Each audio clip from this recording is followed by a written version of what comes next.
준비 성경을 강구하는 하늘숲 새벽 묵상 시간에 오신 여러분들을 예수님의 이름으로 축복합니다. 오늘은 우리가 빌라도라고 하는 한 인물을 통해서 우리의 신앙을 돌아보고 또 우리가 붙잡아야 될 믿음이 무엇인지를 살펴보도록 하겠습니다.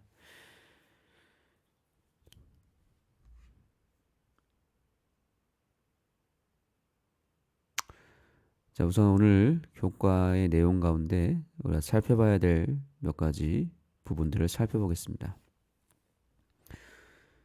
요한은 각계각층의 많은 증인의 기록을 통해 예수께서 그리스도이심을 증언하게 하였다. 요한은 이제 예수님을 재판한 총독 빌라도를 불러낸다. 요한복음에는 예수님께서 하나님의 아들이시오 메시아가 되시고 우리의 구원의 주체가 되신다는 사실을 여러 사람들을 통해서 그 증언을 끌어냅니다. 다양한 사람들이 있는데 그 중에서 특별히 빌라도라고 하는 한 인물 역시 예수님에 대하여 올바른 판단과 올바른 인식을 가지고 있었다는 것을 증언합니다. 빌라도는 로마의 총독이었고 당시에 유력한 지도자 또 정치인 또한 많은 사람들에게 높임을 받고 또한 세상을 호령하는 한 사람이었습니다. 그런 빌라도라고 하는 사람이 예수님을 진리 그 자체로 보았고 하나님의 아들이요 또한 죄가 없는 부죄한 존재라는 것을 알았다는 것입니다. 요한복음의 다른 증인들은 대부분 유대인과 평민이기 때문에 로마인이자 총독이며 재판관이었던 빌라도의 증언은 매우 중요한 증언이었다. 빌라도의 증언은 상당히 영향력이 있었고 요한복음을 비롯해서 사복음서에 기록할 만큼 매우 영향력 있고 또 유력한 증언이었다라는 사실입니다.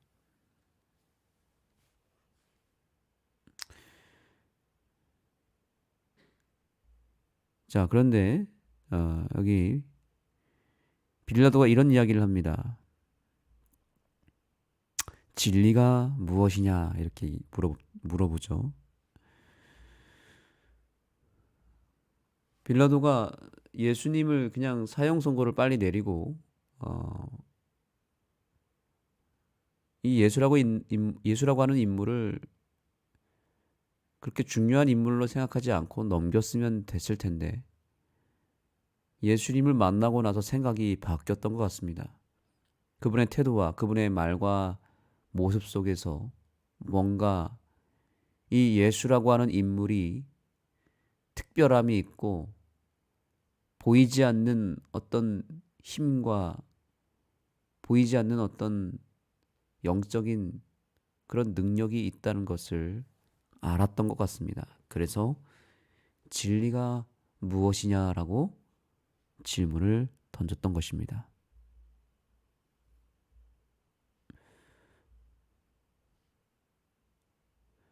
그래서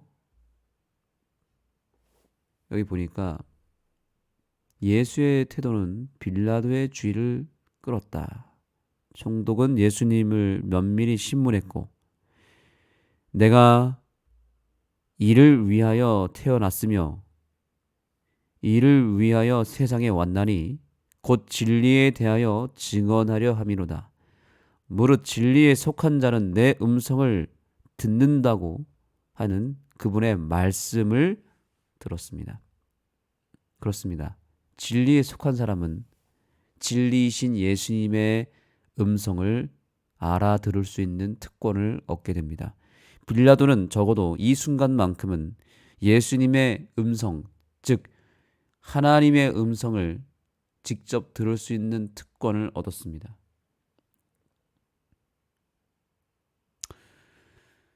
그래서 결국 총독은 예수를 사형에 처하긴 했지만 그 과정에서 3번이나 예수의 무죄를 선언했다. 그리고 십자가 위에 나사렛 예수 유대인의 왕이라고 하는 명패를 써서 예수가 누구이신지에 대한 그의 증언을 남겼다. 여기까지만 보면 아주 빌라도의 태도는 매우 완벽한 증언을 했기 때문에 빌라도에게 있어서 희망을 보게 됩니다.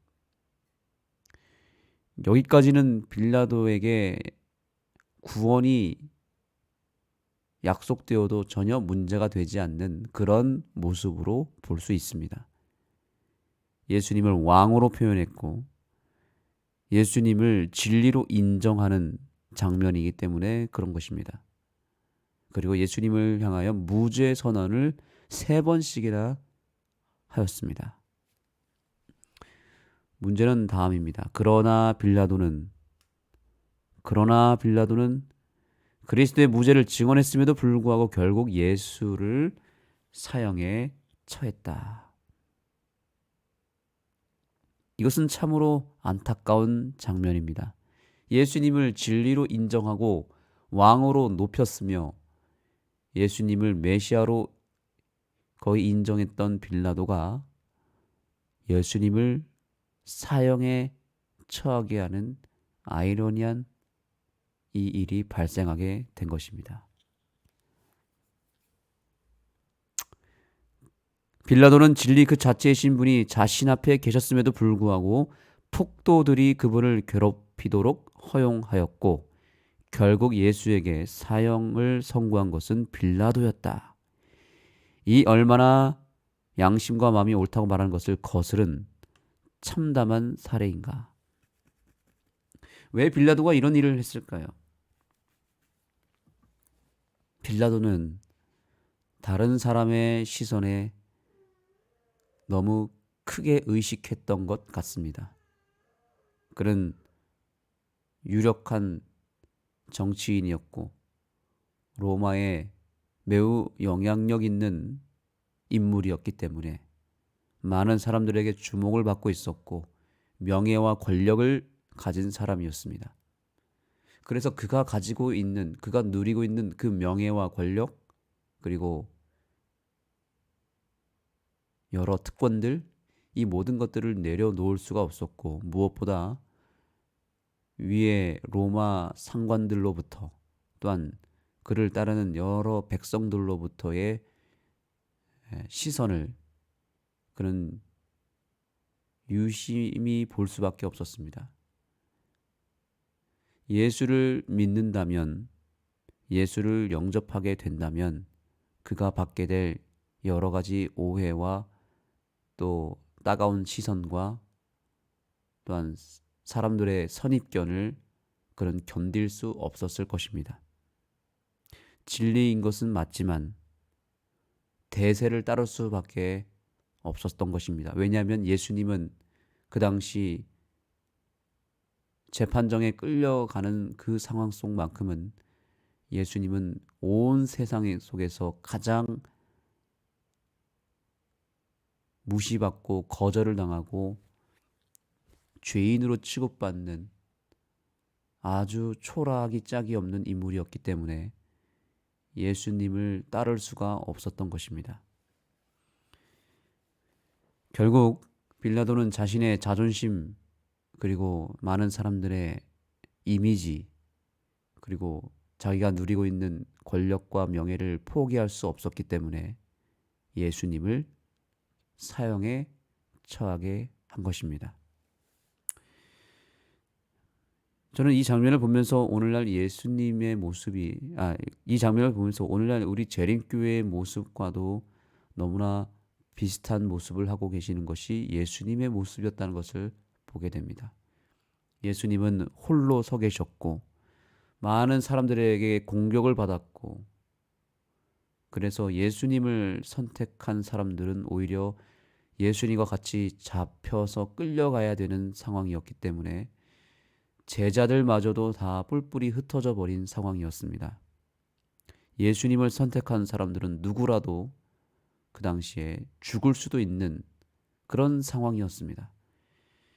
오늘날 우리가 진리라고 하는 어느 한 교회를 선택하거나 진리라고 하는 어떤 개념을 우리가 영접하게 되면 사람들로부터 공격을 받게 되어 있습니다. 사단이 그렇게 만들었습니다. 진리가 공격을 받게 만들었습니다. 진리 자체이신 예수님이 공격받았듯이 오늘날에도 진리는 인기가 없습니다. 공격을 받습니다. 홀로 서야 됩니다. 외로운 길이며 좁은 길이고 가시밭길입니다. 이 길을 걸어간다는 것은 상당히 큰 결단을 해야 되는 그런 길인 것입니다. 자신이 누리고 있는 것도 포기해야 될지도 모릅니다. 무엇보다 사람들의 따가운 시선을 견뎌야 합니다. 재림교회를 선택하는 순간 예수님처럼 어쩌면 사람들로부터 외면당해야 되고 공격받아야 되고 심지어 핍박을 받아야 될지도 모릅니다. 그래서 수많은 개신교의 백성들이 또 여러 개신교의 목회자들이 그 따가운 시선과 또 사람들로부터 받아야 될 여러 선입견과 오해에 의해서 받을 그런 고통들을 감내할 수 없기 때문에 재림교회의 기별이 진리라는 것은 알지만 선뜻 이 교회로 개종하는 일은 많지 않습니다. 사실 안식일 기별에 대해서 깨닫는 사람들이 상당히 많고 우리 재림교회의 기별이 탁월하다는 것을 아는 목회자들도 너무나 많습니다. 예언의 신을 읽는 목회자들이 그렇게 많다는 것을 우리는 이미 익히 들어오지 않았습니까? 유명한 장경동 목사님 같은 분들은 예언의 신을 읽고 설교에 인용하다가 그것이 적발이 돼서 징계를 받았다라고 하는 속설이 있습니다. 제가 실제로 대전에서 이 문서 전도를 하시는 한 집사님에게 여쭤봤더니 그것이 사실이라는 것을 누차 이야기하시면서 예언의 신을 많이 구입했고 실제로 읽는다는 것입니다. 그런 목회자들, 그런 평신도들이 개신교회 안에 상당히 많습니다. 그런데 그분들은 부끄러움을 견딜 수가 없는 것을 스스로 알고 있는 것입니다. 재림교회의 기별을 선택하면, 재림교회로 개종하게 되면 많은 사람들의 그 인식 가운데 받아야 될 여러 가지 그 오해와 선입견을, 부끄러움을 견딜 수가 없다는 것이죠.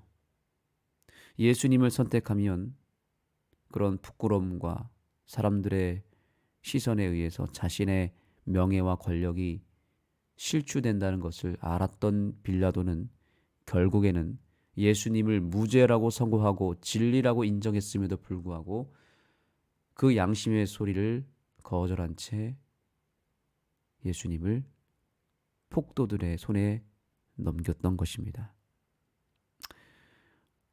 오늘날 그러한 여러 사람들의 외면과 질타와 공격을 무릅쓰고 진리를 선택한 오늘 이 시간에 참여하고 계시는 여러분에게 정말 예수님의 이름으로 뜨거운 박수를 보내고 격려와 응원의 메시지를 보냅니다.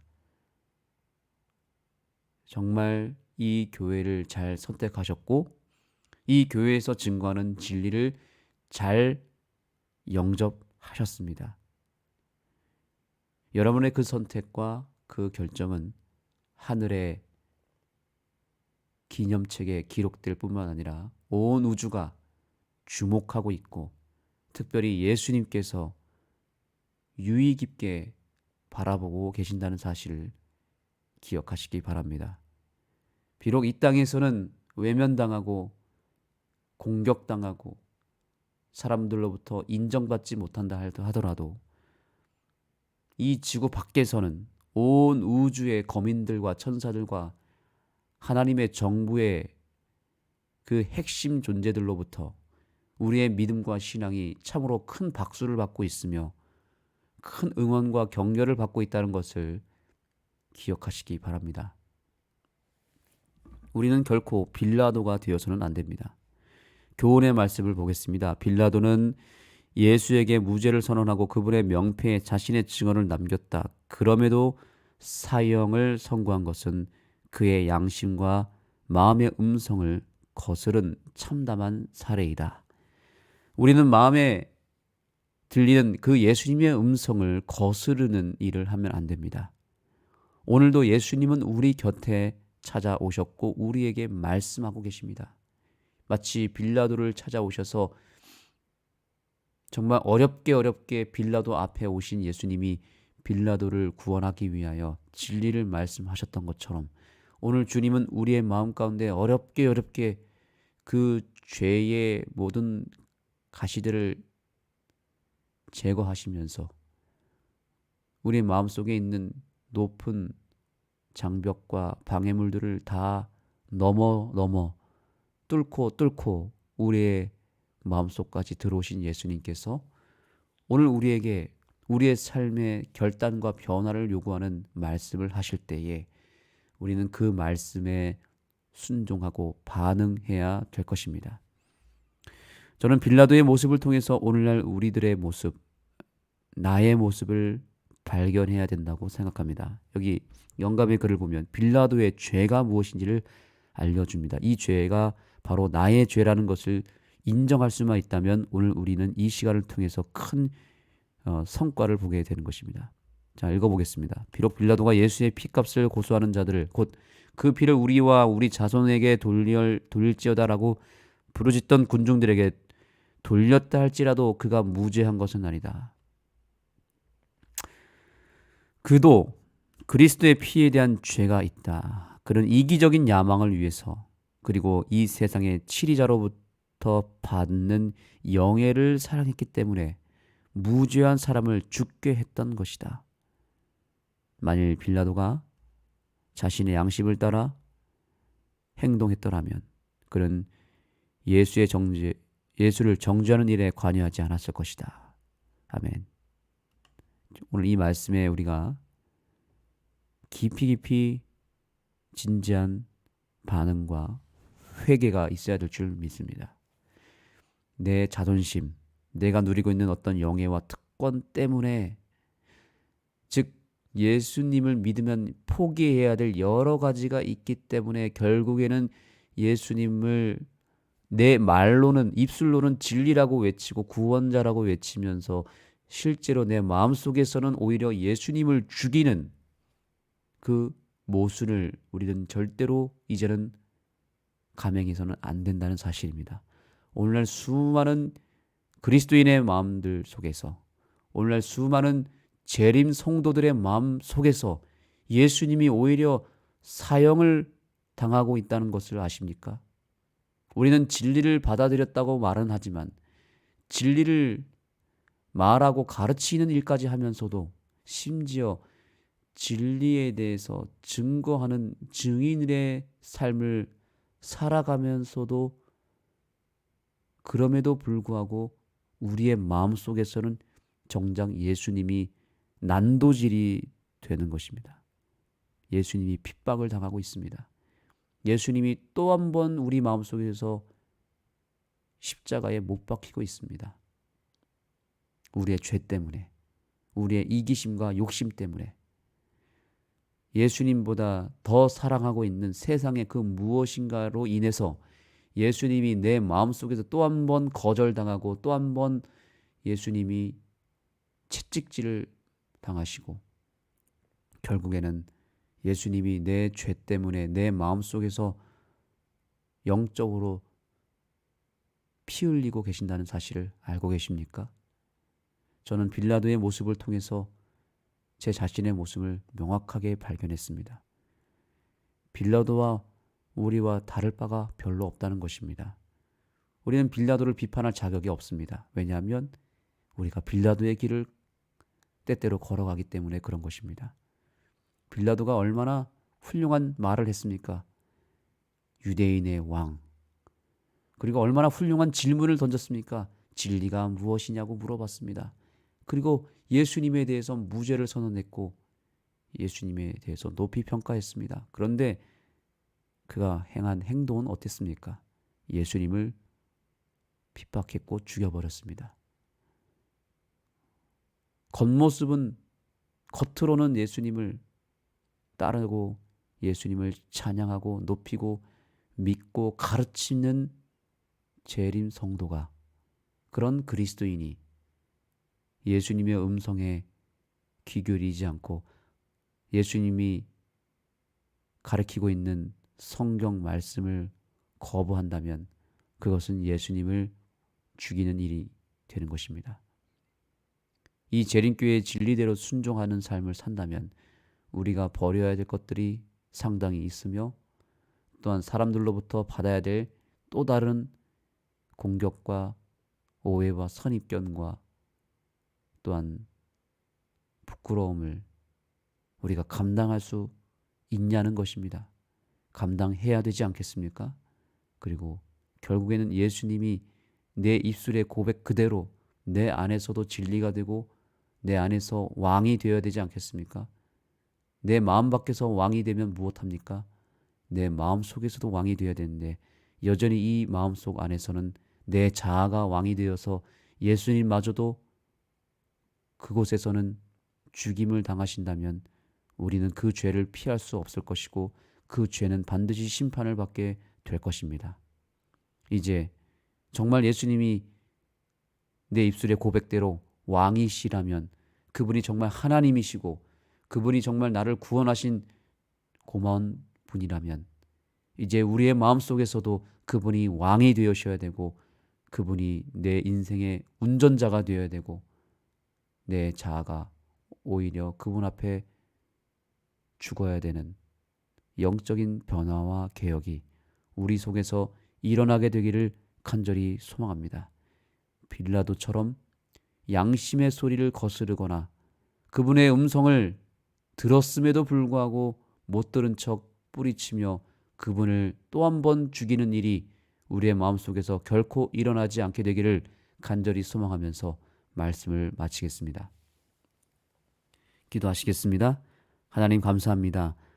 오늘 우리에게 빌라도의 모습을 통하여 그 모순된 모습, 그 비양심적인 모습을 통하여 바로 우리의 마음의 상태가 그러하다는 것을 알려주셔서 감사합니다.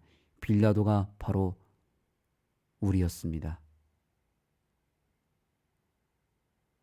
입술과 행동이 다른 상태. 그래서 겉으로 보여지는 것은 재림 성도의 모습이지만 그 내면 속에서는 엄청난 죄들이 살아있고 그 죄들이 결국 예수님을 또 한 번 죽이게 하는 그런 비극이 우리 속에서 다시는 일어나지 아니하도록 예수님의 음성에 귀를 기울이고 그 들은 음성에 반응하고 순종하며 예수님을 온전히 내 인생의 왕으로 모시는 이 아침이 되게 하여 주옵소서. 예수님의 이름으로 간절히 기도드립니다. 아멘. 이제 개인 기도하는 시간을 갖겠습니다. 오늘 참으로 정말 우리의 폐부를 찌르는 중요한 메시지들이 드러났습니다.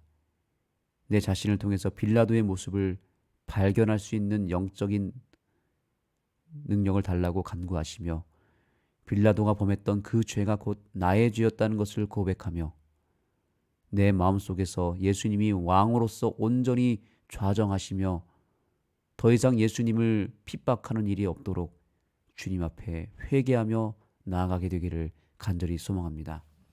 또한 이제 내일이면 수능을 치르게 될 우리 교회의 3명의 자녀들과 또 우리 고3 친구들을 위하여 기도해 주시기 바랍니다.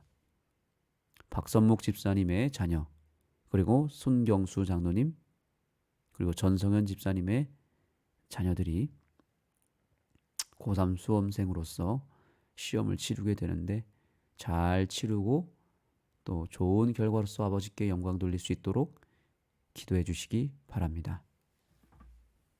또한 여러분들이 알고 있는 수험생들, 가족들, 친척들, 또 여러분 교회에 있는 수험생들을 위해서 오늘 이 아침 특별히 기도해 주시기 바랍니다.